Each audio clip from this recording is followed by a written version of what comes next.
사랑의 하나님, 우리 아버지, 이 시간 지켜주셔서 감사합니다. 참여할 수 있게 해주셔서 감사합니다. 하나님께서 구별하신 시간입니다. 기록된 말씀이 함께 나누어지는 시간입니다.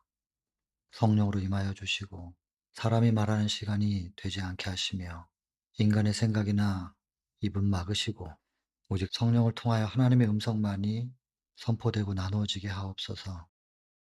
시종을 아버지께만 부탁드리며 예수님 귀하신 성으로 간절히 기도드립니다. 우리가 지난 시간에 하늘에서 전쟁을 일으키게 될 때 사단의 공격 포인트에 대해서 먼저 살펴보았습니다. 공격 포인트는 창조주입니다. 하나님께서 받으시는 경배를 사단 자신도 받아보겠다. 그 생각이죠. 그래서 창조주를 공격하는데 창조주의 특별히 두 가지 속성을 공격합니다. 하나는 창조주의 창조력, 또 하나는 창조주의 품성, 곧 율법을 공격합니다. 그래서 하나님의 창조는 불완전했다. 그리고 어차피 시간을 두면 그냥 그렇게 불의가 나올 수밖에 없었고 율법과는 완전히 조화될 수 없는 건데 지키지도 못할 율법을 만들어서 사람들을 혹은 피조물들을 옭아매는 그런 하나님의 품성이라면 그 하나님의 품성이 피조물에 대한 사랑을 가지고 있는 분이냐, 그 사랑이 온전한 것이냐, 이것에 대한 공격이었죠. 결론은 하나님이 창조주로서 경배받는 것은 합당하지 않다는 것이고, 만약 하나님이 경배를 받는다면 나도 경배받을 만한 자격이 있다. 그래서 이사야 14장 지난 시간에 공부했죠. 12절부터 14절까지. 하나님의 뭇별 위에 나의 보좌를 높이고 지극히 높으신 자와 비교보겠다는 생각. 그리고 이제 하늘에 전쟁이 있으니 하면서 계시록 12장의 7절부터 그 전쟁 이야기가 시작이 됩니다. 그리고 함께 봐야 되는 중요한 성경절들이 에스겔 28장 14절부터 18절까지 꼭 같이 봐 주셔야 됩니다. 특별히 15절에 마침내 불의가 드러났다. 그리고 18절에 네가 죄악이 많고 무역이 불의함으로 너의 모든 성소를 더럽혔다. 이 성경절들은 대단히 중요한 부분이죠. 다 공부를 했으니까 일단 넘어가겠습니다. 그래서 어떤 공격 포인트가 있었는지 이걸 꼭 기억하셔야 됩니다. 그리고 아담과 하와에게도 이 두 가지 것에 대한 신뢰를 끊으면서 사단이 유혹한 겁니다. 그리고 인류는 그것을 받아들이면서 우리가 이 모양이 된 거죠. 그래서 우리가 구원을 회복한다는 것은 사실 이 창조주 경배를 회복하는 겁니다. 창조주의 창조력은 정말로 완전했는가? 그것에 대한 믿음을 회복하는 것이고, 두 번째는 피조물에 대한 그분의 사랑이 역시 완전한 것이었는가? 그 사랑에 대한 믿음을 회복하는 이 두 가지를 회복하는 것이 우리의 구원의 회복입니다. 하나님의 피조물 가운데 제일 마지막 막내인 인간에게서 이 두 가지 것에 대한 믿음이 회복될 수 있느냐? 그리고 창조주를 분명하게 경배함으로 인하여 하나님의 형상을 다시 회복하고 그 율법과 조화된 삶을 이뤄낼 수 있느냐 없느냐. 이것이 대쟁투의 초점이기도 합니다. 우리의 구원뿐만 아니라 하늘에서 시작된 대쟁투를 끝마칠 마지막 교회라고 하는 거. 이것을 꼭 기억하셔야 됩니다. 그래서 이 교회가 받은 사명은 그겁니다. 이 사명을 기억하고 있는 사람들은 끝까지 남게 될 거예요. 이 사명을 알려주는 기별을 붙잡고. 그런데 이 사명을 놓친 사람들, 그 사람들은 왜 놓치냐면 기별을 놓쳤기 때문이에요. 그러면 떨어져요. 정체성을 잃어버리는 거죠. 그래서 마치 닻이 끊어진 상태의 배처럼 파도가 치면 그건 표류할 수밖에 없는 거죠. 그리고는 침몰하거든요.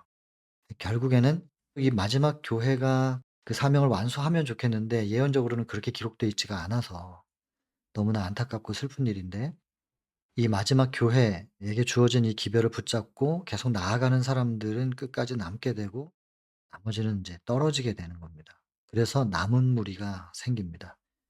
마지막 교회 조직은 결국에는 다 깨어지겠지만은 조직화된 교회는 아니라 할지라도 기별을 붙잡고 남은 무리가 남게 되죠, 여자의 남은 자손.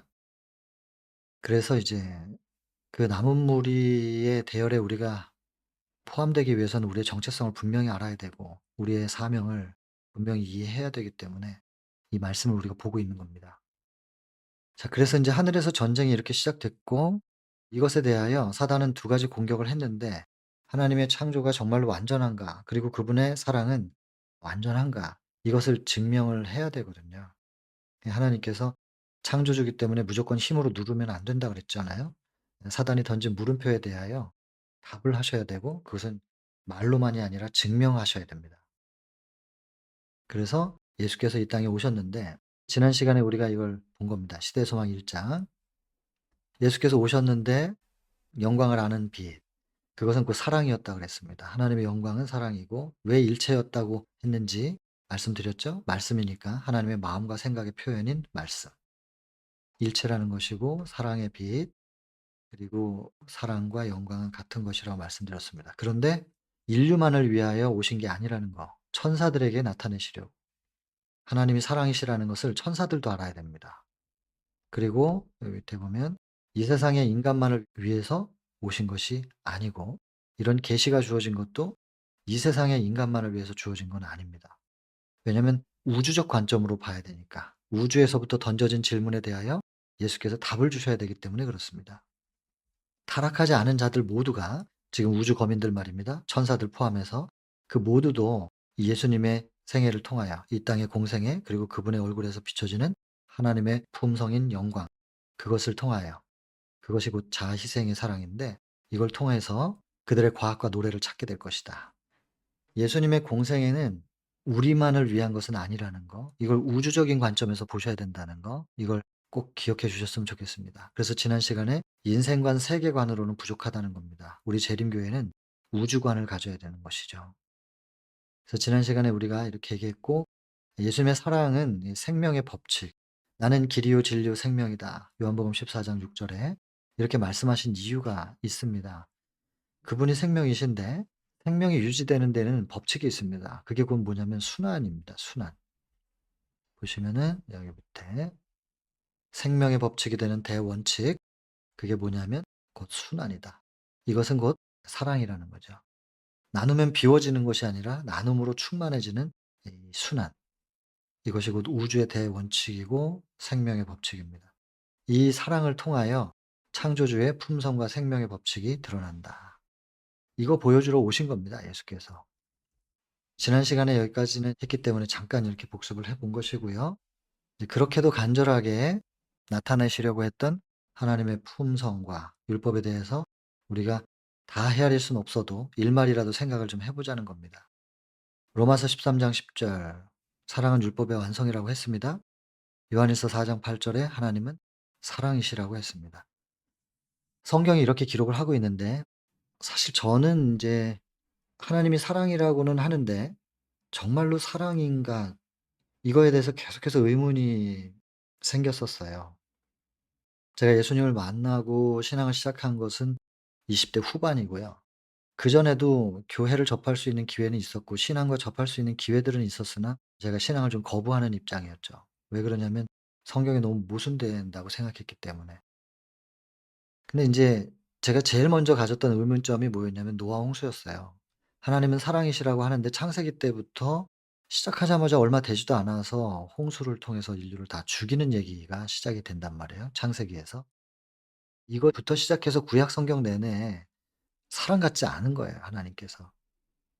그래서 제가 인제 굉장히 의문을 가졌었던 건데 나중에 이제 하나님을 제가 알게 되고 나서 이론적으로 하나님을 알게 된 게 아니라 그냥 하나님을 만난 계기가 있었어요.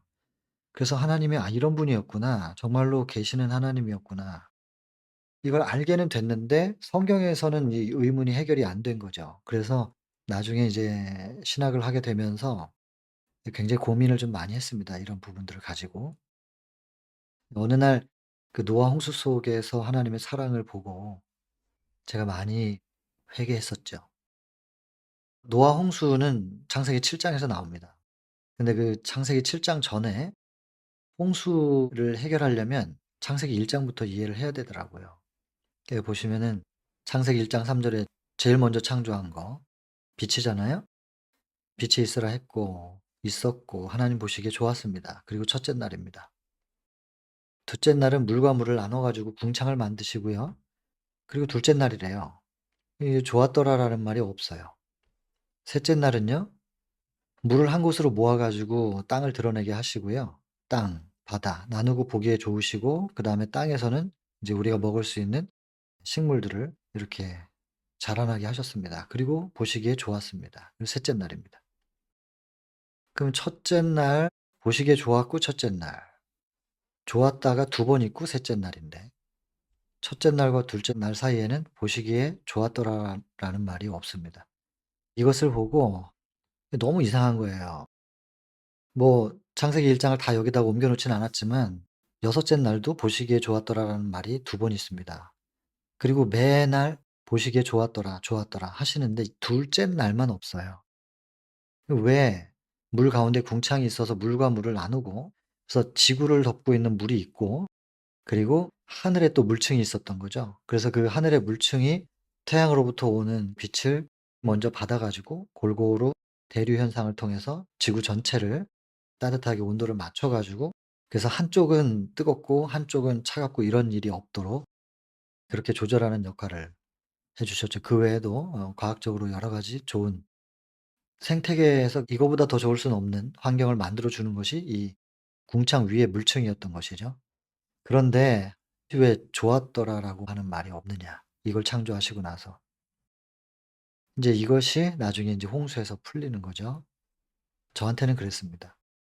여기 보시면은 사람이 땅 위에 번성하기 시작해요. 이제 창세기 1 장이 창조 얘기고 2 장까지도 창조 특별히 인제 사람에 대한 이야기가 2 장에서 주로 있죠. 그 가정을 만들어 주시고 좀 자세히 얘기하면 시간이 너무 많이 가니까 일단 그냥 넘어갈게요. 그래서 창세기 1 장과 2 장을 연결하는 것은 안식일입니다.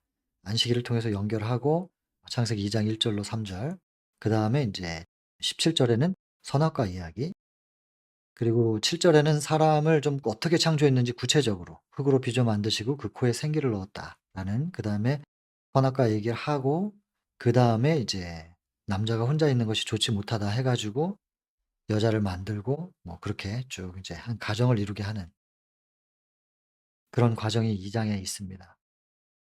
창세기 2장 18 절에 보면은 "사람이 독처하는 게 좋지 못하다."고 기록을 하셨습니다.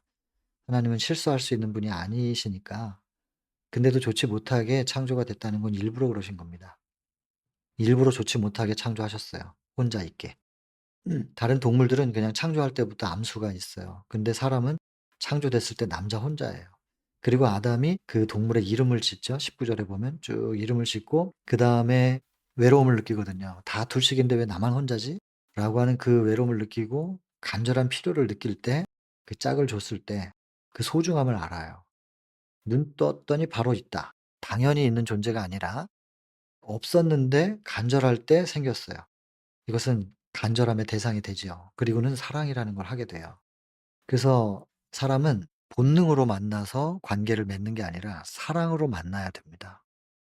그렇게 창조하셨고 그 사랑을 배우게 하시기 위하여 창조 때부터 그렇게 섭리하셔서 남자 여자를 순차적으로 창조를 하시고 그다음에 가정을 이루게 하시는 이야기가 인제 창세기 2 장.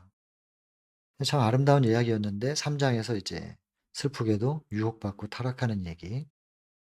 그리고는 이제 4 장은 가인과 아벨에 대한 이야기입니다. 그리고 5 장은 셋과 에녹에 대한 거, 6 장에 드디어 여기 나오는 거예요.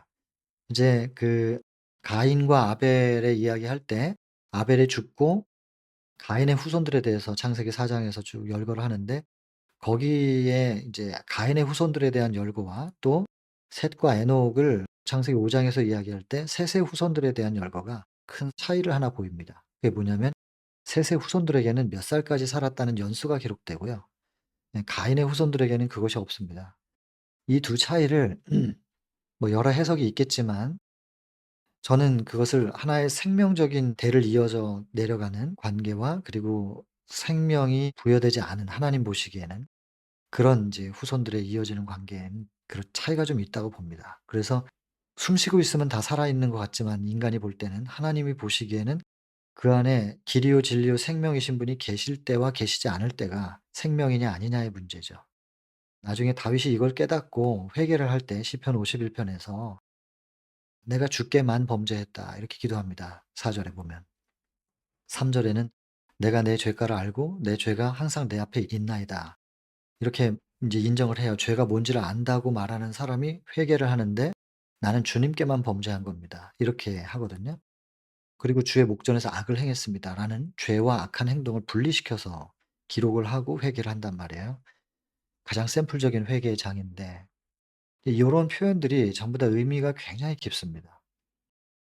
죄와 의를 구별하는 것이 애매한 부분이 좀 있습니다. 뭐 어디까지가 의고 어디까지가 죄인가. 그런데 이걸 단순하게 이해할 수 있는 게 있어요. 의는 하나님과 연결된 상태, 죄는 하나님과 분리된 상태. 로마서 6장 23 절에 죄의 삭은 사망입니다. 죄는 사망이에요. 의는 생명이죠. 그러니까 생명이신 분과 연결되어 있는 상태가 의예요. 그리고 사망인 상태는 그게 죄인 것이고. 그래서 하나님과 분리되어 있는 게 죄죠. 악한 행동은 분리되어 있는 상태에서 생명이 없으니까 그 시신이 썩어서 구더기가 생기고 냄새가 나고 이거는 그냥 사망의 결과적인 부분이고 그 행동 전에 하나님과 연결되어 있으면 의인 것이고 행동이 나타나지 않았어도 끊어져 있으면 그게 죄인 겁니다. 왜냐하면 죽어요. 하나님과 연결되어 있지 않으면은 생명적으로 유지가 안 되니까요. 사망이에요. 그게 죄인 거예요. 그래서 도덕적인 것은 어떤 행동을 하면 규칙을 어기면 죄가 되겠지만 법을 어기면 죄가 되겠지만 도덕과 윤리의 법과는 다릅니다. 하나님의 이 법은. 그래서 하나님과 연결되어 있는 상태 그래서 생명을 끊임없이 공급받고 사랑이신 분으로부터 사랑을 공급받아 사랑으로 충만하게 돼 있는 상태가 의이고 그분과 끊어지면 생명이 끊어지고 사랑이 공급이 끊어졌기 때문에 그렇게 되면 바로 이기심이 올라오거든요. 그게 죄예요.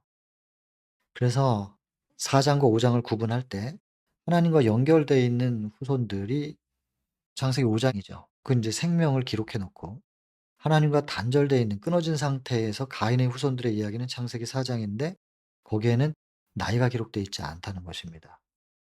저는 그렇게 이해합니다. 여러분들 한번 생각해 보시길 바랍니다.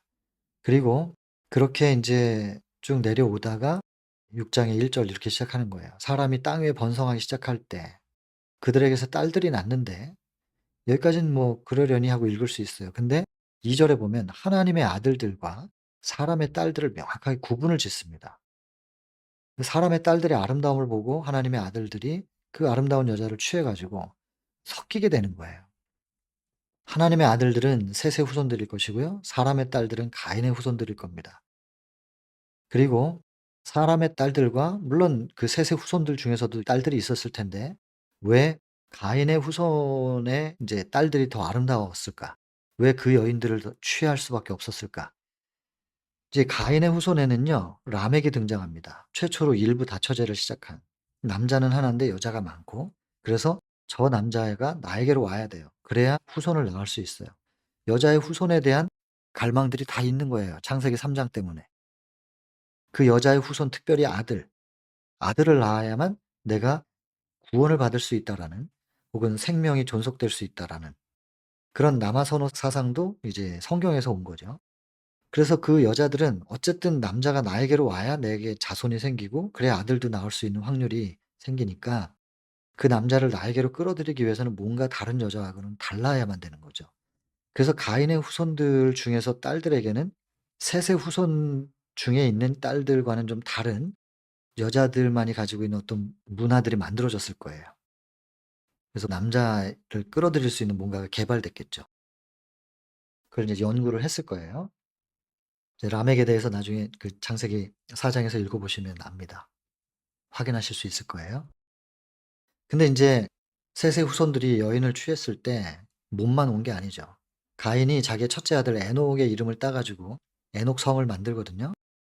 네 셋의 후손의 에녹과 동명이인입니다. 그래서 가인의 첫째 아들 에녹의 이름을 따서 에녹 성을 만들고 그 안에서 온갖 변질된 종교들이 만들어집니다. 그것은 좀 나중에 얘기를 해야 될 것 같고요. 그 변질된 종교들이 여기 인제 들어와서 섞이게 돼요, 하나님의 아들들과. 그렇게 되면서 결국 뭐만 남냐면 육신이 돼요. 영이 떠날 수밖에 없는. 하나님의 영이 떠나신 게 아니라 우리가 하나님의 영을 밀어낸 겁니다. "나의 영이 영원히 사람과 함께하지 아니하리니." 영원히? 이거는 좀 아닌 것 같은데. 근데 여러분 이런 표현들을 좀 잘 이해하셔야 됩니다. 소돔과 고모라 불탄 그 불 영원히 꺼지지 않는 그런 불이 지금까지 안 꺼졌으면은 뭐 에너지계의 혁신이죠. 근데 지금 없거든요. 이 영원이라고 하는 이런 표현들을 잘 적용을 해야 됩니다. 그 뒤에 보면 근데 금방 그 이 영원이라고 하는 것이 어떻게 적용되는지가 나옵니다. 육신밖에 남지 않은 그들의 날은 120 년이다. 그들의 삶의 끝, 그것을 영원이라고 표현한 것입니다. 근데 그 이후로 성령께서 함께하지 않은 건 아니거든요. 지금도 성령을 부어라고 했고 함께 하시겠다고 했는데 이런 표현들을 잘 적용해야 됩니다. 그래서 나의 영이 영원히 그들과 함께할 수 없는 상태가 왜 됐냐면 영적인 걸 하나도 추구하지 않으니까. 그렇게 돼 버렸어요. 그래서 사람의 죄악이 세상에 가득하고 모든 마음의 생각과 계획이 항상 악해요. 그래서 한탄하사 근심하시고. 여러분 이게 하나님의 아픔이에요 여러분 이거. 하늘의 전쟁이 먼저 있었잖아요 지구 창조보다. 하늘 전쟁에서 쫓겨난 사단이 지구에 분명히 올 텐데 아담과 하와가 만약 사단이 머물 수 있는 공간을 허용하면 사단에게 그 공간을 허용하게 된다면 어떻게 될지를 아시는 겁니다. 이거는 예정과 예지의 문제인데 정해져 있다고 하면은 뭐 우리 지금 신앙할 필요 없어요. 어떻게든 살든 구원받을 사람은 받는 거고 어떻게 살든 아무리 애를 쓰고 살아도 경건하게 살아도 구원 못 받을 사람은 정해져 있으면 구원 못 받는 겁니다. 그래서 저희는 예정을 안 믿습니다. 하나님은 아시는 거죠, 미래를. 그럼 정해져 있지도 않은 걸 어떻게 미리 아는가? 이거 참 오묘거든요, 이게. 이거 설명을 하자면 오묘한데 요즘에는 뭐 인공지능 때문에 이것도 살짝 좀 들여다볼 수 있게 되긴 하는데요. 경우의 수입니다. 수많은 경우의 수를 인공지능보다 하나님은 훨씬 더 많이 가지고 계시잖아요. 하나님의 경우의 수에서 예외되는 게 있을까요? 완벽한 경우의 수를 가지고 계시는데 그 여러 경우의 수마다 하나님은 길을 가지고 계실 거예요. 이렇게 된다면 이렇게 가자. 혹은 1 번으로 이렇게 길이 열리면 이렇게, 2 번으로 길이 열리면 이런 차원이라고 보시면 될 겁니다. 그래서 만약 인류가 사단에게 범죄에서 허용하게 된다면 어떻게 될 것인지 예상하시고 그렇게 된다면 한번 이들을 장사 지내야 될 수도 있겠다. 여러분 홍수를 심판이라고 저는 이해했었어요. 그렇게 배웠고 아무리 생각해도 그 심판과 물에 빠뜨려 죽여 버리고 심지어 방주에 매달리는 사람들이 있었거든요. 물이 찬 거라니까. 그 손을 떨어뜨리기 위해서 방주가 흔들려요. 방주를 흔드셔요 하나님께서. 이런 표현들은 부자 선지자 나오는데 부자 선지자의 홍수는 7 장입니다. 이런 표현들이 '과연 하나님은 사랑이실까?' 이렇게 제가 이해하기가 힘들었어요. 그런데 그게 아니더란 말이에요. 지금 하나님께서 한탄하시고 마음에 근심하셔 가지고 결국에는 방주를 지으라고 하시고 노아에게 홍수가 내리는 이야기가 창세기 7 장까지 이렇게 이어집니다. 근데 땅에서 지하수가 터졌죠. 그리고 폭포수처럼 비가 쏟아져 내리는데 그 비가 어디서 내린 거냐면 궁창 위에 있는 물층이 터진 거예요. 그리고 원래 물이 지구 전체를 덮고 있었잖아요. 그 물의 양이 지구로 쏟아져 내린 거예요. 그래서 지구 전체가 원래 창조되기 전 상태로 완전히 물로 덮여 버리죠. 그러니 만약에 인류가 범죄하게 되고 사단을 받아들이게 되면 사단이 점령하는 세상이 이렇게 될 것이고 그렇게 되면 인제 하나님과 끊어진 상태가 되잖아요. 하나님과 끊어진 상태는 아까 말씀드렸지만은 사망입니다. 생명이신 분과 분리가 된 그 상태가 곧 사망이죠. 아무리 사랑해도 내 자식이 죽었으면 장사를 지내야 됩니다. 장사 지내고 땅에 묻든 화장을 하든 뭐 수장을 하든 어떻게 됐든 해야 되는데 그렇지 않고 사랑했던 자식이기 때문에 그 시신을 방에다 그냥 두고 시신 옆에서 자고 먹고 이렇게 생활을 하면 그 시신을 통해서 많은 세균들이 번식하겠죠. 그리고 살아있는 주변의 가족들까지 다 병들게 해서 죽게 됩니다. 아무리 사랑해도 죽은 자식은 장사를 지내야 되거든요. 그래서 여러분 하나님께서 최초의 장사 지내는 방식을 수장으로 하신 것이라고 저는 그렇게 믿어졌어요. 그리고 하늘에 물층이 터져서 쏟아져 내려오는 것은 그건 심판의 도구라고 이해하기보다는 하나님의 눈물로 저는 그렇게 이해가 되던데요. 노아 홍수 속에서 하나님의 눈물을 보고 하나님의 이 부분 말입니다. 한탄하사 마음에 근심하시고 그냥 '괘씸한 놈 죽어버려.' 이게 아니었어요. 한탄하사 가슴 아프신 거예요. 하나님의 고통이에요. 이건 하나님의 아픔이고 그리고 홍수는 하나님의 눈물로 쏟아진 것이고요. 그래서 예지적인 관점으로 보신 분께서 만약이라도 이 궁창 위에 물이 그렇게 쓰여질 수 있는 것이라면 이것을 보시고 "좋았더라."라고 말씀하실 수가 없지 않았을까. 그래서 여기에 "좋았더라."라는 말이 없구나. 그래서 저는 창세기 1 장의 둘째 날 "좋았더라."라는 말이 없는 것을 통하여 하나님은 괘씸하다고 벌 주는 "당해 봐라." 이런 하나님이 아니셨구나. 좋다고 말할 수가 없으셨던 거구나. 하나님은 이렇게 아프셨던 것이구나. 그리고 홍수는 하나님의 눈물이었구나. 그래서 장사를 지내야 남아 있는 자식들이 계속 살아갈 거 아니겠습니까? 사랑이신 하나님에 대해서 기록한 성경이 저한테는 시작부터 심판이었고 사람과는 모순된 모습으로 다가왔기 때문에 저는 성경을 거부했습니다, 오랜 시간 동안. 그리고 나중에 하나님을 제가 경험적으로 알게 되고, 그리고 그 하나님을 제가 직접 성경을 펼쳐서 공부를 할 수 있게 되었을 때에 달리 보이기 시작하는 거죠. 그래서 하나님을 심판하시는 하나님으로 전하면 안 될 거라고 생각합니다. 그러면 저 같은 애가 나와요. 제 10대 때 하나님이 사랑이라고 말하면서 사랑이 아닌 것 같은 가르침, 그리고 그 가르치는 분들 속에서 또 그 사랑이 안 느껴지면 신앙을 거부하게 되더라고요. 그리고 창조주를 가르치면서 동시에 뭐 진화론도 가르치고요. 이런 부분들이 이제 학생들 입장에서는 혼란스러울 수밖에 없는 거죠. 굉장히 시간을 많이 허비한 것 같아요. 거의 근 30 년을 허비한 거니까요. 그래서 저는 인제 제 아이한테는 달리 가르쳐야 되겠다고 생각했죠, 시간 낭비하고 싶지 않아서. 그리고 제가 교육을 할 때 청년들에게는 좀 시간 낭비하지 않도록 전했습니다. 여러분들은 하나님을 어떻게 보고 계시는지, 이 성경을 통해서 하나님의 사랑을 보시지 못하면은 성경 공부하면 할수록 하나님과 멀어집니다. 성경의 지식이 쌓이면 쌓일수록. 하나님의 마음을 만지고 마음 깊은 곳과 인제 연결되는, 그것이 성경을 연구하는 것이지 머리로 공부하는 책이 아니죠, 성경은. 그러면 머리 좋은 사람들만 하늘 갈 거 아니겠어요? 가슴으로 하는 겁니다, 성경 연구는. 자, 그래서 시작부터 창세기부터 그렇고, 여러분 이제 요한복음 특별히 예수께서 직접 오셔 가지고 율법이 왜 있어야 되는지를 명확하게 보여주셨습니다. 이 요한복음 8 장에 인제 잘 아시는 얘기죠. 가늠하다가 현장에서 잡혀온, 가늠 중에 잡힌 여자 끌고 와 가지고 세워 놓고 이렇게 현장에서 잡혔다고 하면서 모세의 법으로는 돌로 치라고 그랬다고. 당신은 어떡하겠냐고 이제 예수님을 고소합니다. 그러니까 예수님께서 "뭐 모세의 법에 돌로 치라고 그랬으면 쳐야지 뭐. 근데 죄가 없는 자가 쳐 봐." 이랬어요. 몸을 굽히사 인제 손가락으로 땅에 쓰시잖아요. 이거 뭘 쓰셨어요? 이거 뭐 쓰셨는지, 돌 들고 있는 사람들 각자 숨겨진 죄들을 쓰신 거예요.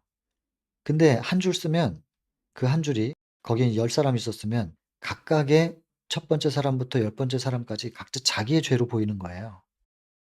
그러니까는 같이 있다가는 같이 돌 맞아 죽겠거든요. 돌 놓고 슬그머니 다 도망가 버려요.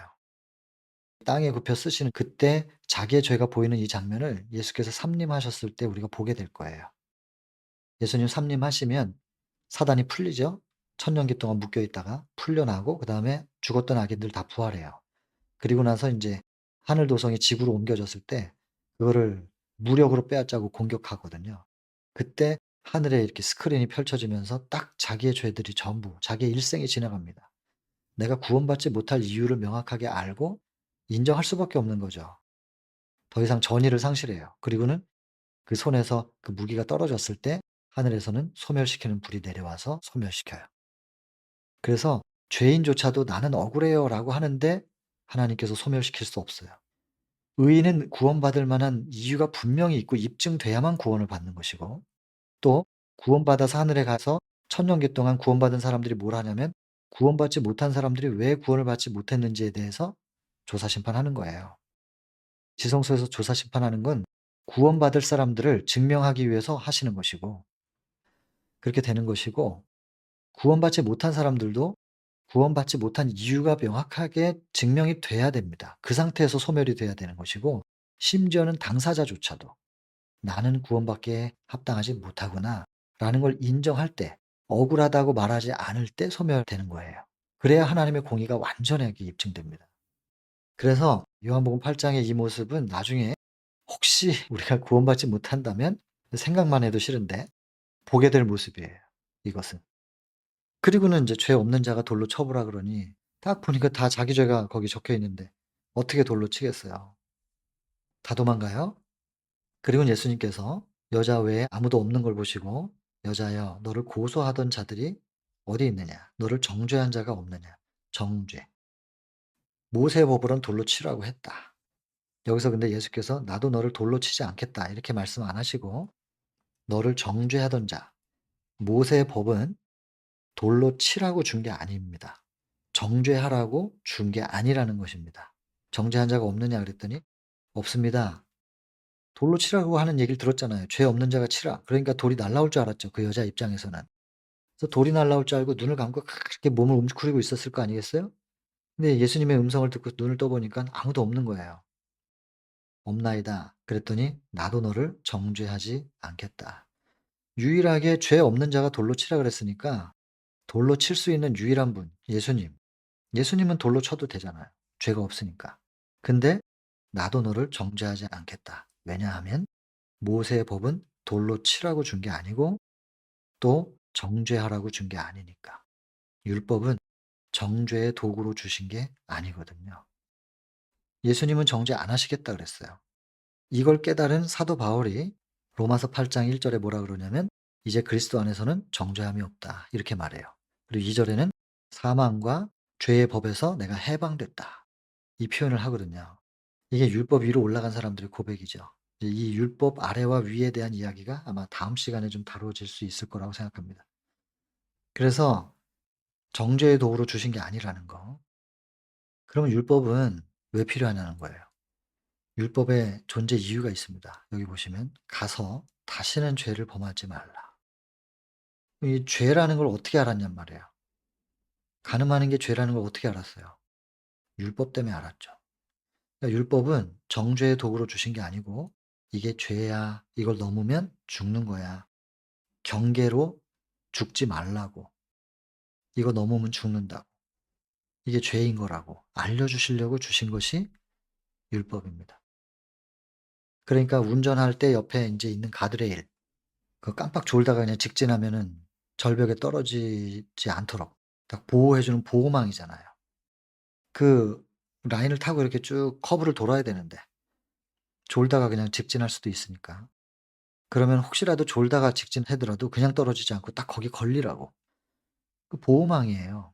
하나님께서 보호하라고 보호망으로 주신 건데 그걸 뽑아 갖고 사람들을 후려치는 것이죠. 율법은 정죄의 도구가 아닙니다. 예수님도 정죄 안 한다 그랬습니다. 그냥 죄가 뭔지를 알려주려고 주신 거라고. 근데 왜 우리가 하나님께서 주신 율법을 가지고 사람들을 정죄하냔 말이에요. 사람들을 상처 주고 채찍질하고 이거 깨달아야 된다는 거예요. 예수님께서 지금 이 땅에 오셔서 참된 율법이 뭔지를 드러내 주고 계시는 거예요. 그러면서 "나는 세상의 빛이다." 지금 율법 속에 담겨 있는 사랑이 묻혀 있어 가지고 하나님의 사랑을 발견하지 못하는 거예요. 그러니 "하나님의 사랑은 이런 것이야. 그리고 그 사랑의 품성의 사본인 율법은 이런 것이다." 이런 걸 계속 지금 말씀하시고 직접 보여주고 계시는 겁니다. 그리고는 "내가 세상의 빛이니 어두운 데 다니지 않았으면 좋겠다. 이 생명의 빛을 얻으리라." 이 신앙 다시 시작하라는 얘기거든요. 여러분 이 율법에 대한 개념을 정확하게 다시 이해하셔야 됩니다. 그래서 지금 여기 보면 율법은 정죄의 도구가 아닙니다. 죄를 드러내 주는 경계고 혹은 경계를 넘어서 구원에서 떨어질까 봐 보호해 주는 보호망이고. 근데 인제 모세의 법에는요. 레위기 20 장에 또 신명기 22 장에 보면 돌로 치라고 하긴 했어요. 그러니까 죽이라고 한 거죠. 근데 왜 이렇게 할 수밖에 없었는지에 대해서 그걸 알아야 됩니다. 이 시대적인 상황을 살펴서 적용해야 되는 거. 여러분 에덴에서는 율법이 뭐였냐면 선악과였습니다. 십계명은 범죄한 이후에 주어진 겁니다. 출애굽기 20 장에서.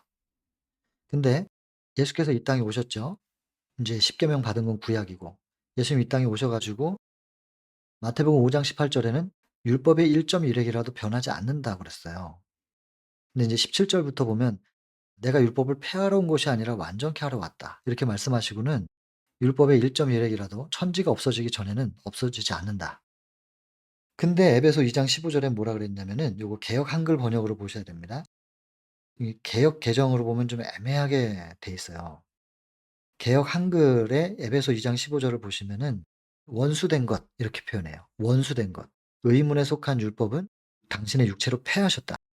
십자가에 당신의 육체로서 죽으시면서 폐한 율법이 있다는 거예요. 그것을 원수된 거라 그랬어요. 왜냐하면 하나님께서 출애굽기 20 장에 십계명을 주시고 출애굽기 25 장부터 이제 성소를 지으라고 하시면서 성소 제도를 주시고 성소에 관련된 모든 의식들을 다 주셨어요. 그런데 예수 그리스도를 나타내고 또 예수님을 통한 구속에 대한 방법들을 거기에 담아 두셨거든요, 성소에. 그 성소는 우리가 하늘 가는 지도로서 주신 거예요. 그랬는데 그 거룩하게 구별돼야 될 성소 의식을 가지고 이스라엘의 지도자들이 백성들의 피를 빠는데 이용했어요. 그래서 요한복음 2 장에 보면 공생애에서 계획된 첫 번째 이적은 성소 정결이었잖아요. 그리고 마지막으로 예루살렘 입성하셔서도 성소 정결하셨거든요. 그래서 성소 정결로 공생애를 시작하고 성소 정결로 끝낸 거예요. 그것을 인제 예수님의 사명이었다. 이게 좀 시대 소망에 나오는 얘긴데 왜 그렇게 분노하시고 쫓아냈냐면은 하나님께서 백성들을 보호하라고 그리고 소망을 가지라고 성소 제도 주신 건데 그 메시아를 기다리도록. 그 안에 다 담겨 있거든요, 성소 안에. 그런데 그 성소와 성소 의식을 자기들의 주머니를 챙기는데 이용하는 그걸 원수된 것이라고 내 백성의 피를 빠는 그런 왜곡시킨 법 그것을 원수된 것이라고 표현했고 의문에 속한 율법은 십자가 이후로는 전부 폐해진 겁니다. 그래서 더 이상 우리는 양을 잡아서 제사 드리지도 않고 1 년에 한 번씩 예루살렘에 가야 될 필요도 없는 것입니다. 그냥 하늘 성소에 계신 그분께 직접 전달하는 거죠. 이런 율법은 없어질 수 있는 율법입니다. 에베소 2장 15 절. 그러나 마태복음 5장 18 절에는 1.1핵이라도 없어질 수 없는 율법이 있다는 거예요. 그런데 조건이 있어요. 천지가 없어지기 전까지. 그럼 천지가 없어지면은 1.1핵이라도 변하지 않는다는 그 율법이 변할 수 있는 것인가? 당연하죠. 조건이 천지가 없어지기 전에는 안 변한다 그랬으니까 천지가 없어지면 변하는 거예요. 뭐 언제 천지가 없어지냐? 재림하시면. 재림하시면 하늘이 말리고 땅이 말려요. 지금 우리가 보고 있는 하늘과 땅이 아니게 돼요. 그러면 천지 없어지잖아요? 그럼 우리가 구원받아요. 재림하시는 예수님과 함께 하늘에 가잖아요? 살인하지 말라, 간음하지 말라 이런 율법이 있겠냐고요. 없거든요. 그러니 여러분 에덴에서의 율법과 범죄 이후의 율법과 그리고 절대로 안 변한다고 했지만 재림하시고 나서는 법이 또 달라지거든요. 각 시대별로 율법의 적용을 잘 하셔야 되는 거예요. 그럼 왜 그 모세 광야에는 이렇게 강하게 했느냐? 이스라엘 백성들이 애굽에서 노예였어요, 노예. 채찍에 의해서만 살아가던 백성들이에요. 안식일도 다 잊어버렸어요. 출애굽기 20 장에 8 절에 보면 안식일 계명을 주시긴 했는데 안식일에 계명을 주시기 전에 개념을 이해시키려고 출애굽기 16 장에 만나를 통하여 먹고 사는 문제를 통해서 안식일에 대한 의식을 회복시키거든요. 그런 것처럼 이스라엘은 완전히 율법도 잊어버리고 채찍에 의해서만 살아가던 그런 이스라엘 백성들을 광야로 끌어냈어요. 모세가 채찍 휘두르진 않잖아요. 이제는 두려운 게 없어요. 채찍으로 고통을 주는 애굽의 군사들이 없으니까. 그러면 어떻게 되냐? 이거는 그냥 엉망진창이에요. 그냥 힘 있으면 예를 들어 남의 여자가 예뻐요. 그럼 그 남편 죽여 버려요. 그리고 여자 뺏어요. 남의 물건이 뭔가 귀한 게 예쁜 게 있는 것 같아요. 그러면 그냥 뺏어 버리는 거예요. 채찍이 없으니까요. 그래서 하나님께서 이 당시에는요. 굉장히 강력하게 표현해요. "다른 사람 죽이면 너도 죽는 거야. 다른 사람의 여자 뺏으면 너 죽는 거야. 훔치면 손 잘라." 이런 식으로 말이에요. 굉장히 강력하게 했어요. 그럼 왜 이렇게 강력하게 할 수밖에 없었냐면 비상사태거든요. 여기 저기 썼잖아요. 이거. 팔이 골절이 됐어요. 그럼 어떻게 해야 돼요? 골절이 되면은 꼼짝도 못하게 해야 됩니다. 딱딱한 석고로 이렇게 잘 감싸 가지고 그 석고가 품고 있던 물이 마르고 나면 딱딱하게 굳어버리죠? 꼼짝도 못하게 해야 돼요. 그래야 제대로 붙어요. 근데 이거를 그렇게 딱딱한 데다가 고정을 안 시켜 놓으면 엉뚱하게 이상하게 붙어 가지고 장애가 되잖아요. 그러니까 응급 상황에서는 꼼짝도 못하게 딱 깁스해야 돼요. 근데 이거를 하면 한 몇 달 지나면은 붙잖아요. 뼈가 붙어요. 그러면 이 깁스를 깨 버려야 되잖아요. 근데 이걸 안 깨고 계속 그냥 그 안에 있어요. 깁스를 하고 있어. 그럼 움직이지를 못하죠. 예를 들어 다리가 부러졌는데 깁스를 했어요. 깁스 해 보신 분들은 아시겠지만 처음에는 꽉 차게 해요. 깁스를 다리가 꽉 차죠. 근데 한 달만 지나면은 손이 들어가거든요, 깁스하고 다리 사이에. 왜냐하면 다리가 얇아져 가지고. 움직이질 않으니까 근육이 다 퇴화돼요. 그래서 근손실이 생기면서 근육이 없어지니까는 그만큼 다리가 얇아지고 기능을 잃어요. 그리고 혹은 뭐 좀 길게 해 가지고 허벅지까지 깁스를 했다. 그러면 무릎 안 굽혀집니다, 나중에는. 이거야말로 장애죠.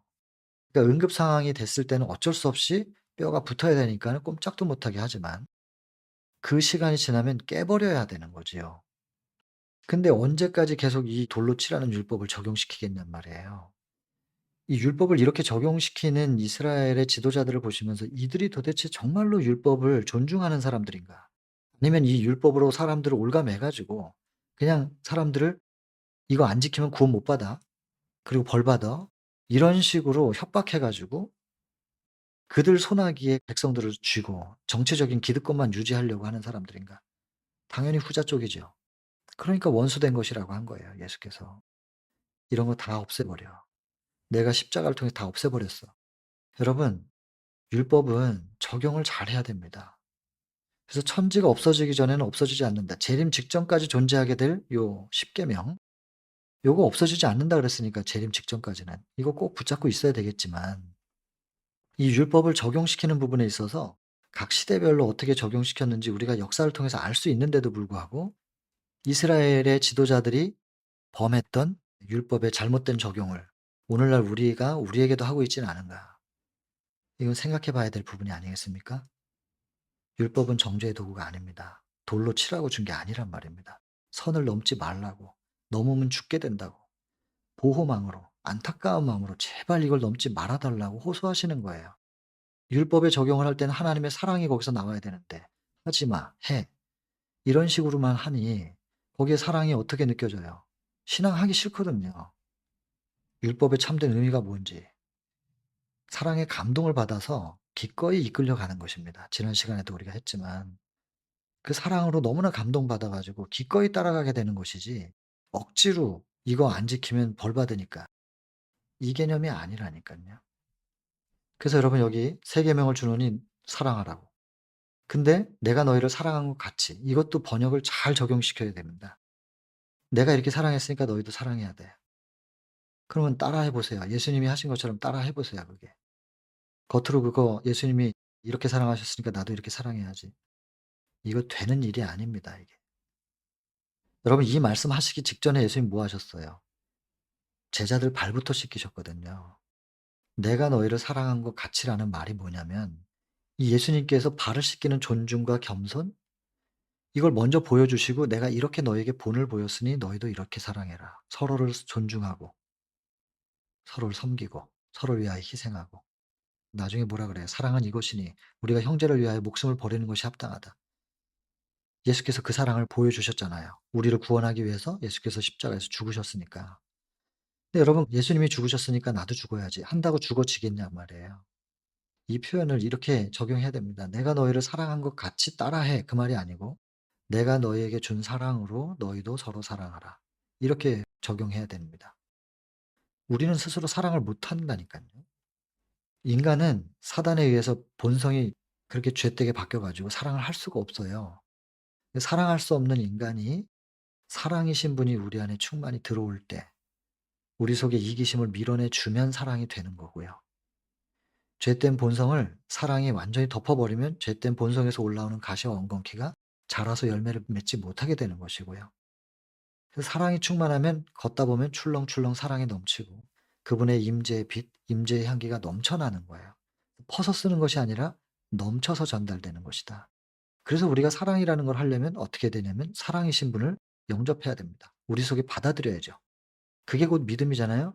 지난 시간에도 했지만 요한복음 1장 12 절 "영접하는 자 곧 그 이름을 믿는 자." 믿음은 영접이라는 거죠. 사랑이시라는 분을 영접하고 곧 믿을 때 그때 믿어야만 사랑이 되어지는 거거든요. 근데 이게 믿었을 때 되어지는 것을 경험하라는 거예요. 자꾸 내가 하려고 하지 말고 안 되는데 하려고 하지 말고 경험하라는 거예요, 되어지는 것을. 뭐 어떻게 될 수 있느냐? 믿으면 돼. 그래서 믿으라는 거거든요. 예수의 의에 초점을 두기 전에 먼저 예수님의 믿음에 초점을 둬야 됩니다. 지난 시간에 포도나무 비유 말씀드렸잖아요. 이렇게 제대로 믿고 예수님이 우리 안에 충만하게 되는 거, 그게 곧 성육신의 경험이에요. 신이 우리 안에, 성령이 우리 안에 충만하게 되는, 우리도 성육신 해야 되거든요. 예수님이 성육신의 모본을 보여주신 것처럼 우리도 성육신 해야 돼요. 포도나무가 지주 때에 기대해야 되는 것처럼 예수님은 우리에게 믿음의 모본을 보여주셨어요. 하나님 아버지께 완전히 의지했어요. 우리도 가지로서 예수님께 그렇게 의지해야 되는 거죠. 그럼 열매는 자연스럽게 맺혀지게 될 것이다. 믿어야 되는 겁니다. 그러면 우리가 그렇게 살아가면 한 걸음 한 걸음 그렇게 살아가는 모습을 보게 되겠죠? 사람들이? 그럼 모든 사람들이 너희가 내 제자인 줄 알 것이다. 우리가 교리로 주장하는 게 아닙니다. 제7안식일 예수 재림교회가 참 진리 교회입니다라고 교리로 주장해 가지고 인정받으려고 하면 안 됩니다. 기독교 연합 가운데 정통 기독교의 한 계파라고 우리가 인정받으려고 교리를 가지고 주장해서는, 혹은 우리의 신학으로 인정받으려고 해 가지고는, 그렇게 인정받을 것 같았으면 벌써 끝났죠. 이 역사 속에서, 오랜 역사 가운데서 아직도 논쟁 중이고 아직도 입증해야 될 게 있단 말입니다. 교리로는 아닌 것입니다. 신학으로는 아닌 겁니다.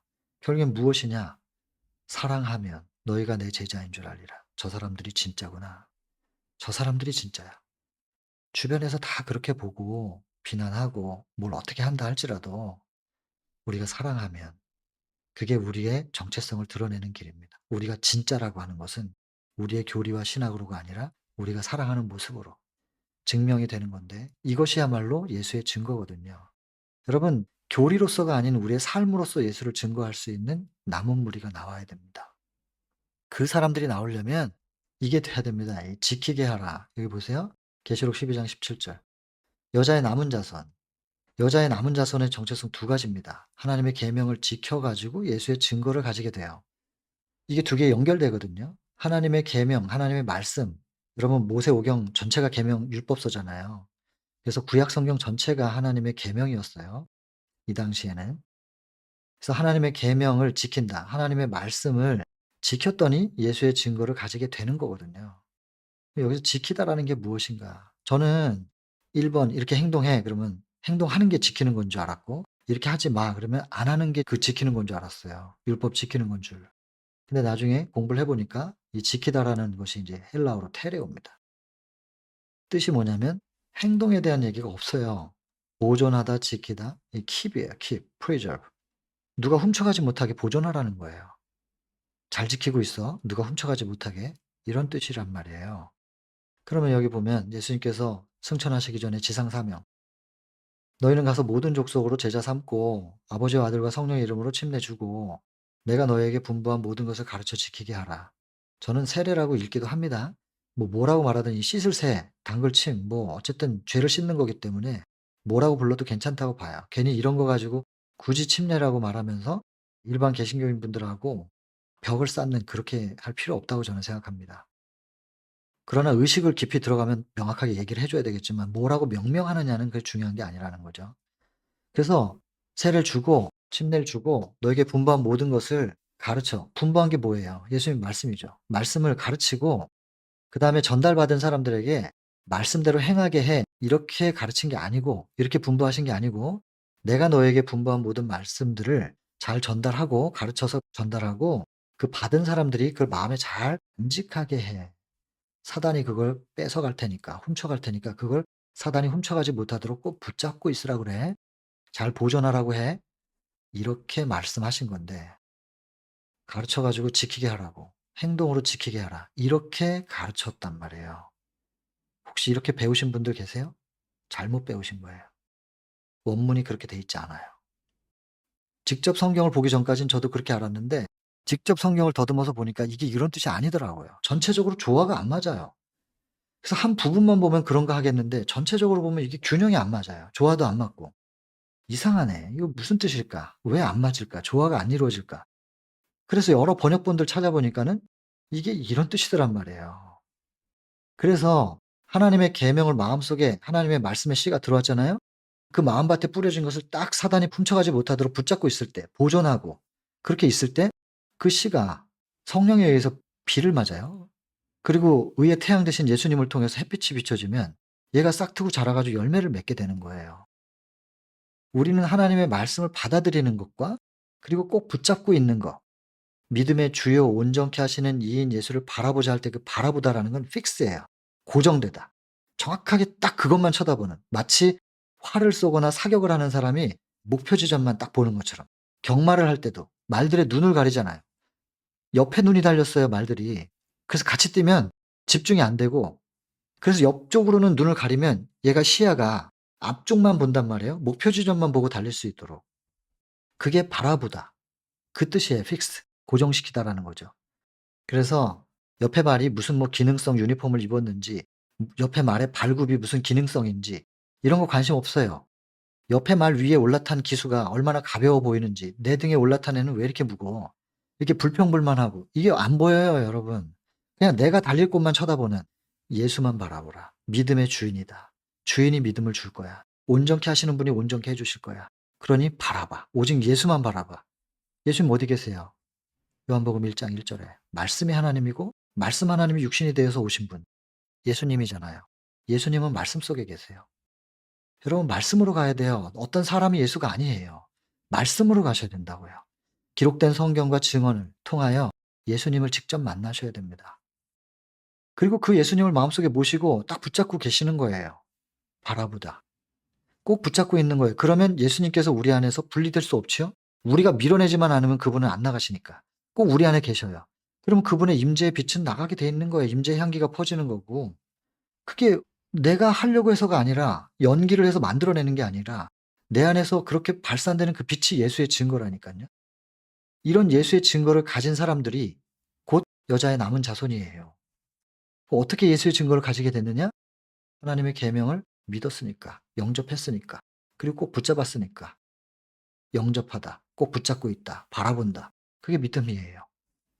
그러니까 계시록 3장 20 절이 그렇게 얘기하는 거예요. 마지막 교회에게 제발 문 좀 열어라고. 마음 문 열어라.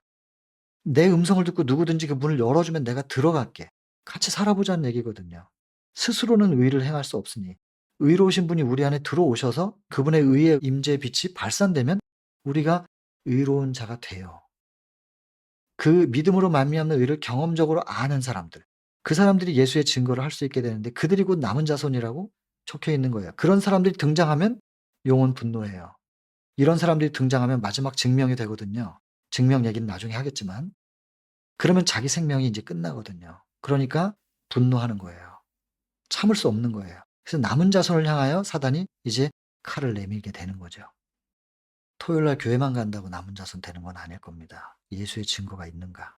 여러분, 이거 생각해 보셔야 됩니다. 이 예수의 증거를 명확하게 알게 해준 것이 화이트부인의 글들입니다. 우리가 화이트부인의 글을 가지고 있고 그 빛을 받은 교단인 건 틀림없는데, 그거 책꽂이에 꽂아 놓고 늘 쳐다보면서 나는 예수의 증거를 가지고 있으니까, 우리 책꽂이에 잘 꽂혀 있으니까, 이렇게 생각하면서 내가 남은 자손이라고 착각하지 마시기를 바랍니다. 그 상태로는 남은 자손일 수가 없습니다. 믿음으로 말미암는 의를 경험적으로 알아서 예수의 증거를 발산할 수 있게 될 때, 그게 남은 자손입니다. 제7안식일 예수 재림교회는 남은 자손으로서 하나님께서 세우셨는데, 화이트부인의 표현에 보면 나뭇잎 떨어지듯이 떨어진다 그랬습니다. 찬바람 불 때 나뭇잎이 다 떨어지면 몇 개나 남겠습니까? 몇 잎이나 남겠냔 말이에요. 여러분, 제7안식일 예수 재림교인으로서 남은 자손 이퀄이 아닙니다. 남은 자손이 되기 위해서는 재림교회에게 주어진 이 기별이 뭔지를 이해하시고 그걸 딱 붙잡고 계셔야 돼요. 그리고 씨름하셔야 돼요. 내 안에서 믿음으로 말미암는 의가 경험되어질 수 있게 해달라고. 내가 이룰 수 없는 그 의를 내 안에서 재창조하시라고. 하나님은 창조주시지 않냐고. 그러면서 창조주 경배가 새롭게 되는 겁니다. 그리고 마지막 바벨론인 자아로부터 벗어나는 경험, 이기심에서 벗어나고 사랑이 되어지는, 이해와 용서와 포용과 사랑이 되어지는 경험, 되어지는 경험이에요. 그렇게 되고 싶은데 안 되는 나를 가지고 씨름하는 거예요, 야복강가에서. 얼마나 순종하기를 원하고 사랑하기를 원하고 하나님과 하나 되기를 원하는지를 기도의 자리에서 입증할 때 하나님께서 재창조하실 명분이 생기죠. 사단이 참소 못 해요. 얘가 이렇게 원하는데 내가 어떻게 창조를 안 할 수가 있니? 재창조해 줄 거야. 할 말 없지. 얘가 이렇게 원하는데. 그러면서 재창조하시는 거예요. 우리가 기도 안 해도 재창조하실 수 있는 능력이 있지만 명분이 없거든요. 사단이 참소하니까. 지켜보고 있는 사단 앞에서 사단이 아무 말 못하도록 하나님께서 우리를 재창조할 수 있는 명분을 드릴 때 하나님 기꺼이 기다렸다는 듯이 우리를 재창조하실 것이고 우리 속에서는 그분의 임재의 빛이 발산될 겁니다. 하나님의 형상대로 창조됐던 그 모습이 회복될 겁니다. 그게 예수의 증거를 갖게 된다는 것이죠. 이런 사람들이 마지막 증명을 하게 될 거예요. 나중에 계시록 12장에서 이런 사람들이 등장했을 때 사단이 공격하면요. 환난을 많이 겪어요. 그때 성도의 인내가 여기 있나니. 계시록 14장 6절부터 11절까지 세 천사 기별이잖아요. 그다음에 성도의 인내가 여기 있나니. 그 세 천사의 기별을 경험적으로 알고 노래하고 증거하는 사람들에게 사단이 엄청난 환난을 주거든요. 그때는 인내가 필요합니다. 성도의 인내가 여기 있나니. 그들은 하나님의 계명과 예수에 대한 믿음을 지키는 자니라. 여러분 여기서도 이제 예수에 대한 믿음이라고 이렇게 해석이 되는데 다른 번역에 보면 킹 제임스 버전 보면은 예수에 대한 믿음 아니고 예수의 믿음을 지키는 자니라. 이 믿음의 주인을 예수님이라고 기록되어 있습니다. 뭐 예수에 대한 믿음은 예수님을 영접하는 것이고 다 똑같은 얘기긴 한데요.